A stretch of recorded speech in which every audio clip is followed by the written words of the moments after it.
오늘 하나님께서 우리에게 주시는 말씀 사도행전 19장 8절에서부터 20절까지의 말씀입니다.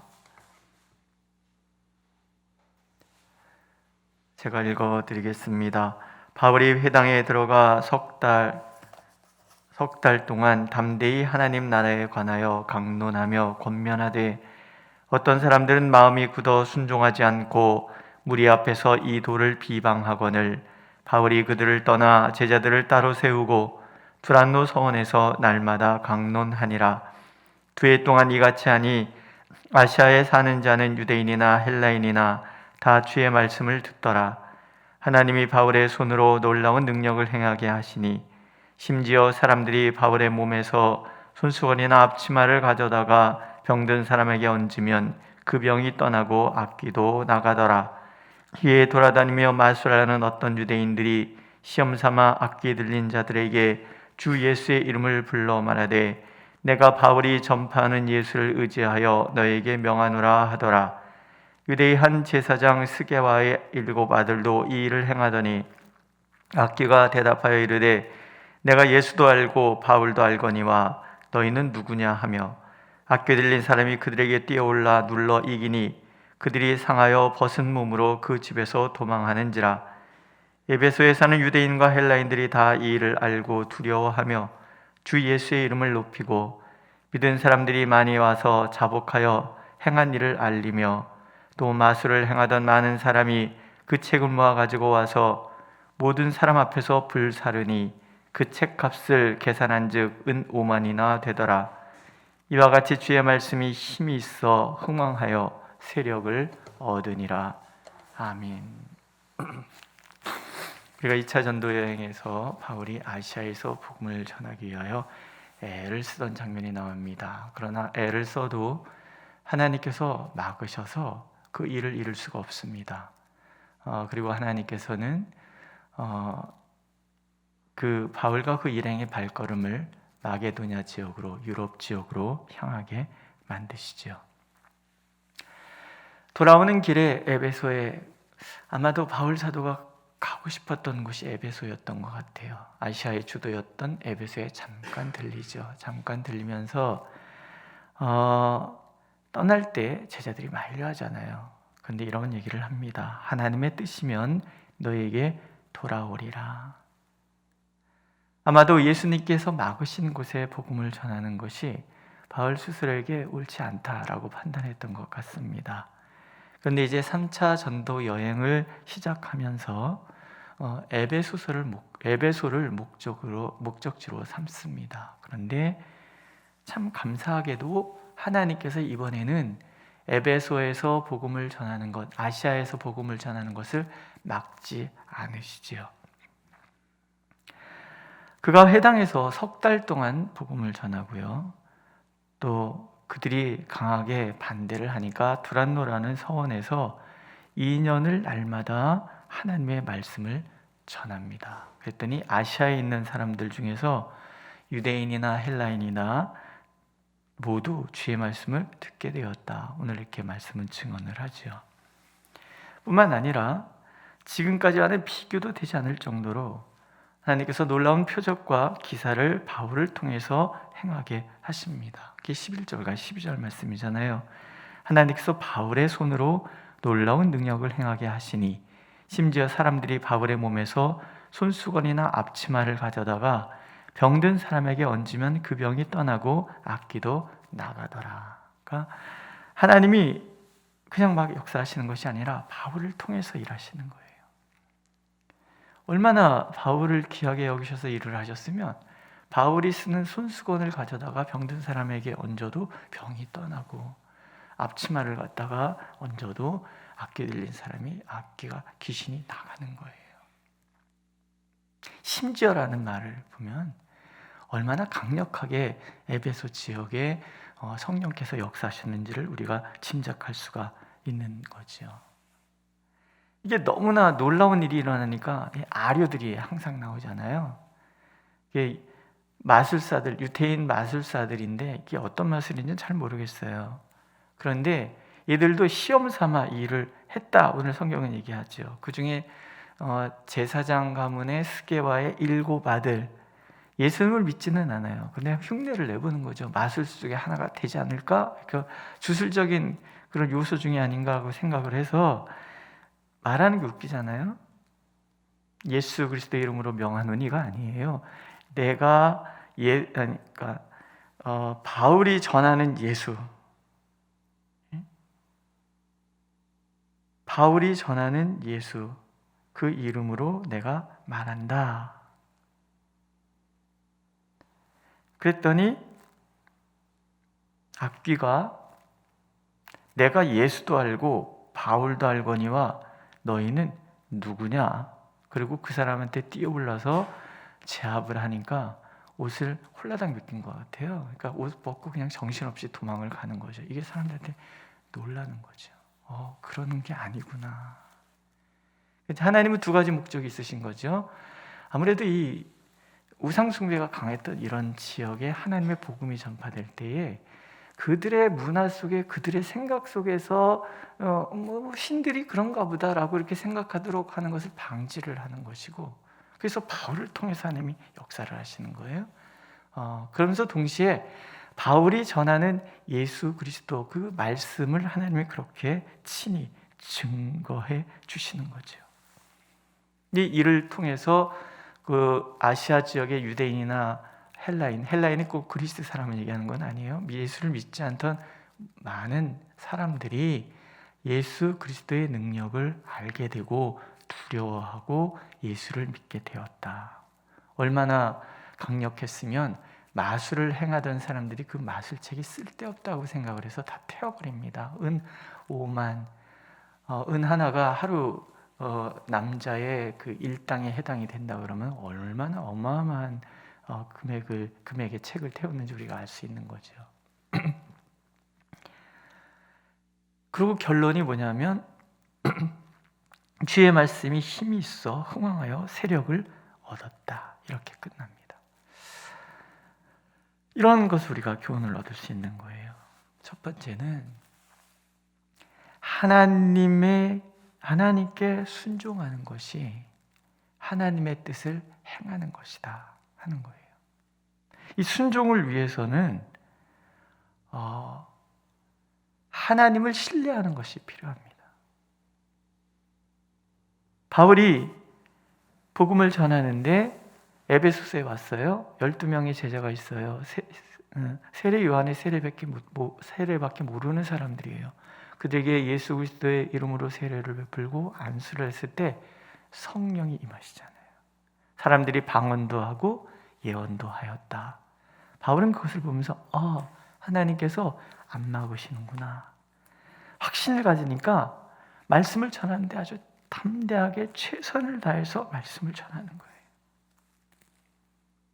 하나님의 뜻이라고 생각하는 그 순간부터 하나님의 뜻을 이루기 위하여 바울 사도가 최선을 다하니까 하나님 또한 그 말씀에 대해서 표적과 기사로 함께 해주시는 거예요. 여전히 불순종하는 사람들이 있고 여전히 비방하는 사람들이 있지만 그것이 하나님께서 말씀하시고 그 말씀의 역사를 방해할 수는 없는 거예요. 하나님이 직접 행하시는 일은 누구도 막을 수 없는 거예요. 왜? 지금 바울이 하나님의 때에 하나님의 뜻을 이루기 위하여 자신에게 주신 모든 것을 다 사용을 하잖아요. 최선을 다해서. 그래서 어떤 목사님은 잘 하려고 하지 말고 잘 믿어라. 저도 목회를 잘하고 싶어요. 저도 한번 이래봤으면 좋겠다는 생각이 가끔 들 때가 있어요. 베드로 사도에 대한 이야기를 읽을 때마다는 나도 한번 말씀 전할 때 막 여기저기서 막 대굴대굴 구르고 주여 그러고 뜨거워 그러고 막 갑자기 사람들이 그래서 귀신 막 나가고 병 막 낫고 나도 한번 그래봤으면 좋겠다 이런 생각 들 때가 있어요. 대한민국에 목회하는 목사치고 교회가 막 부흥해서 그런 거 싫어하는 사람 아마 거의 없을걸요. 굉장히 그 성숙한 그런 목사님들 빼고는 다 그런 마음이 있어요. 중요한 거는 그게 중요한 게 아니라는 거죠. 하나님께서는 하나님을 잘 믿는 게 중요해요. 뭘 믿느냐인가? 하나님의 선하심, 하나님의 계획, 하나님의 시간표, 하나님의 방법. 그 하나님께서 나를 사랑하신다는 것. 하나님의 선하심을 믿지 못하기 때문에 우리의 마음이 흔들리고, 하나님의 때를 알지 못하기 때문에 우리는 초조하고요, 하나님의 방법을 모르기 때문에 무리수를 두기도 하고 그래요. 모든 것을 하나님이 주관하시고 하나님이 인도하신다. 그리고 그분은 나를 사랑하신다. 이걸 알 때 우리는 하나님의 뜻에 순종할 수 있는 것, 신뢰하니까. 그리고 하나님의 하실 일을 기대할 수 있는 거죠. 우리 기도할 필요 있습니다.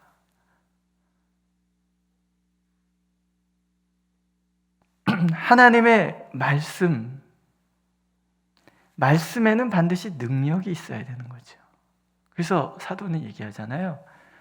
말에 있는 것이 아니라 능력에 있다. 말로 따지면 철학자들의 말보다 더 뛰어난 말이 어디 있습니까? 중요한 것은 능력인 거예요. 하나님의 능력, 신의 능력이, 신적 능력이 우리 가운데 나타나느냐 그렇지 않느냐가 중요해요. 철학으로 따지면 유교 얼마나 대단합니까? 불교의 그 철학은 또 얼마나 대단합니까? 말은 어쩌면 우리가 알고 있는 그 모든 철학자들의 말보다 뛰어난 것이 어디 있겠습니까? 중요한 것은 말이 아니라 능력인 거예요. 하나님의 능력이 우리 가운데, 신적 능력이, 하나님이 살아계시다는 증거가 우리 가운데 있는가 없는가, 그건 거죠. 언제부턴가 자꾸 기독교가 그저 철학, 지혜 정도로 치부되는 그런 상황에 우리가 자꾸 물러가거든요. 하나님은 천지만물의 창조주 되신 살아계신 분인 거예요. 교회 안에는 그런 것들이 나타나야지요. 기도할 때마다 나를 찾아오셔서 응답하시는 하나님을 만나는 거예요. 환경이 사방에 꽉 막힐 것 같은 그런 절망적인 그런 상황 속에서 그걸 극복하고 이겨내고, 그래서 상황을 뛰어넘는, 어떻게 저런 일이 일어날 수 있을까라는 그런 마음들이 우리 안에서 보여져야 되는 거죠. 도무지 변할 것 같지 않던 사람들이 변하는 역사, 이건 하나님만이 하실 수 있는 거예요. 사람이 어떻게 변합니까? 하나님이 변하게 하신, 우리 이것들을 우리 교회 안에 기대해야 되는 거예요. 하나님께 기도하고, 하나님을 묻고, 하나님의 음성 듣고, 하나님의 선하심을 믿고, 그분과 동행해서 바울 사도와 베드로 사도와 빌립 집사님, 스테반 집사님이 걸어갔던 그 길을 우리도 같이 걸어가는 거죠. 신앙이 자꾸 관념화되다 보면 힘이 없어요. 요즘 한국교회가 힘을 잃은 것은요, 살아계신 하나님에 대한 확신과 능력이 어쩌면 식어지기 때문에 그런 것은 아닌가. 뭐가 잘 사는 거예요? 하나님의 뜻을 행하는 게 잘 사는 거잖아요. 하나님은 늘 우리가 그렇게 하나님 안에서 살아계신 하나님, 그분과 동행하는 삶을 살아내기를 원하시는 거죠. 오늘 우리 기도의 자리에 나올 때 이러저러한 많은 기도 제목들이 있잖아요. 기대하는 거예요. 우리가 원하는 대로 안 될 수도 있지만 기대하는 거예요. 매일 투석을 하시는 분을 보면서 그렇게 기도합니다. 하나님, 죽은 나사로도 살리셨는데 죽은 신장 살려주십시오. 기도할 수 있잖아요. 믿는 거예요. 하나님이 행하실 일들에 대해서. 우리에게 찾아온 이러저러한 질병, 우리 환경의 문제들, 하나님을 기대하는 거예요. 하나님, 일을 이루십시오. 병이라는 게야 뭐 나을 수도 있고 안 나을 수도 있고 죽어가는 사람이 살아날 수도 있고 아닐 수도 있잖아요. 그러나 중요한 것은 하나님은 선하시다는 것을 믿는 거예요. 그분을 바라보고 그분의 생명을 우리가 의지하는 거. 그럴 때 우리의 삶 가운데 찾아오는 하나님을 만나는 거죠. 자녀들 때문에 걱정하시죠? 기도하시는 거예요. 하나님이 이 자녀들의 가정에 찾아가셔서 하나님의 살아계심을 드러내시도록 우리가 기도하는 거예요. 에휴, 어쩌냐. 한숨 쉬고 있으면 안 된다는 거죠. 하나님께서 이들의 삶을 지배하셔서 야곱이 이스라엘 되는 일들이 일어나게 해 주십시오. 믿으십니까? 그 능력이 우리 교회에 가득할 때 이 교회가 진정 이 세상에 영향을 끼치는 교회가 되는 줄 믿습니다. 기도하시는 거예요. 두 번째, 참신앙과 거짓신앙은 다른 거죠. 형식적인 거, 무늬만의 신앙은 힘이 없는 거예요. 귀신도 알아요. 내가 예수도 알고 바울도 알거니와 너희는 누구냐. 예수 이름은 온 천지가 다 아는 거예요. 인간만 모르는 거지. 인간만 안 믿는 거지. 이미 귀신들은 다 알아요. 악한 영들은 다 알아요. 마귀, 사탄도 다 알아요. 예수 그리스도가 누구신지를. 우리가 자꾸 의심하는 거예요. 악한 영들이 나를 모른다라고 얘기한다면 세 개 중에 하나가 아닐까 생각합니다.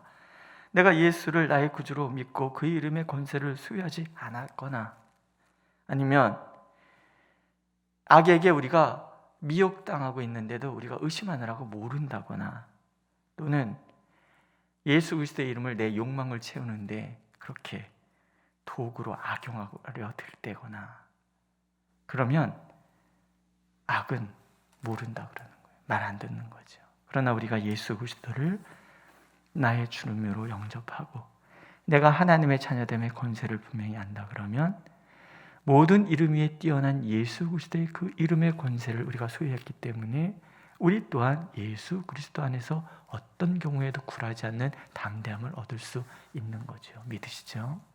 오늘도 하나님은 그렇게 살기를 원하십니다. 마지막이죠. 부흥은 반드시 있는 거예요.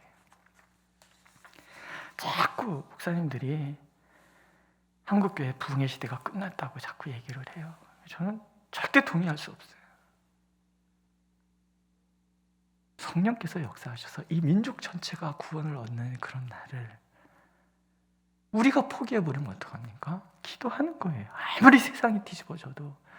코로나 이후에 성도들이 교회는 이제 안 나올 것이다. 왜 우리 교회도 걱정스럽기는 해요. 처음에 우리 그 7주 모여서 열심히 예배 드릴 때 최대 인원이 423명이었어요. 지난주에 200명이 안 나오셨더라고요. 전 걱정 안 합니다. 하나님께서 우리를 붙들고 있으니까. 적어도 예언 참된교회 성도님들은 시시하지 않으니까. 부흥이라는 찬양을 되게 좋아합니다. 한동안 엄청 열심히 불렀는데 요즘 코로나 때문에 안 부르기도 하겠죠. 근데 잘 안 부르더라고요. 이 땅의 황무함을 보소서. 하늘의 하나님 긍휼을 베푸시는 주여, 우리의 죄악 용서하소서. 이 땅 고쳐주소서. 이제 우리 모두 하나 되어 이 땅에 무너진 기초를 다시 쌓을 때 우리의 우상들을 태우실 성령의 불 임하소서. 부흥의 불길 타오르게 하소서. 진리의 말씀 이 땅 새롭게 하소서. 은혜의 강물 흐르게 하소서. 성령의 바람 이제 불어와. 오 주의 영광 가득한 새날 주소서. 오 주님 나라 이 땅에 임하소서. 부흥의 불길을 기도하는 거예요. 하나님의 말씀이 이 땅을 새롭게 하고 은혜가 강처럼 강물처럼 흐르고 성령의 바람이 불어와서 모든 죽어가는 것들이 에스겔 환상에 본 것처럼 그 골짜기에 마른 뼈들이 다 살아나는 것처럼 온 백성들이 다 하나님 안에서 살아나는 것, 우리는 꿈꾸고 기대하는 거예요. 우리 먼저 부인하면 안 돼요. 오늘도 그렇게 이 땅에 하나님의 놀라운 부흥의 역사가 일어나기를 기대하면서 기도하기를 하나님 원하십니다. 그러면 하나님이 이를 이루어 주실 것입니다. 기도하겠습니다. 오늘도 이 땅에 하나님의 살아계심이 드러나고 하나님의 말씀이 힘이 있어 심령을 변화시키며 사람들이 그 죽어가던 영혼들이 주님으로 인하여 새 생명을 얻는 놀라운 역사가 일어나게 하여 주옵소서. 이 예원 참된 교회에 일어나게 하여 주시고 이 민족의 교회에 일어나게 하여 주시고 이 민족 가운데 일어날 수 있도록 하나님 축복하여 주시옵소서. 그래서 저 북한을 부흥화하고 저 일본과 중국 대륙을 복음 들고 달려가며 하나님 저 불교권의 인도 차이나 반도와 또 이슬람권의 그 모든 나라들 우상 가득한 저 인도와 세계 열방에 하나님의 이름이 가득히 퍼져나갈 수 있도록 하나님 이 민족의 교회를 사용하여 주시고 우리를 사용하여 주옵소서. 예수님의 이름으로 기도드렸습니다. 아멘. 하늘에 계신 우리 아버지의 이름을 거룩하게 하시며 아버지의 나라가 오게 하시며 아버지의 뜻이 하늘에서와 같이 땅에서도 이루어지게 하소서. 오늘 우리에게 일용할 양식을 주시고 우리가 우리에게 잘못한 사람을 용서하여 준 것 같이 우리 죄를 용서하여 주시고 우리를 시험에 빠지지 않게 하시고 악에서 구하소서. 나라와 권능과 영광이 영원히 아버지의 것입니다. 아멘.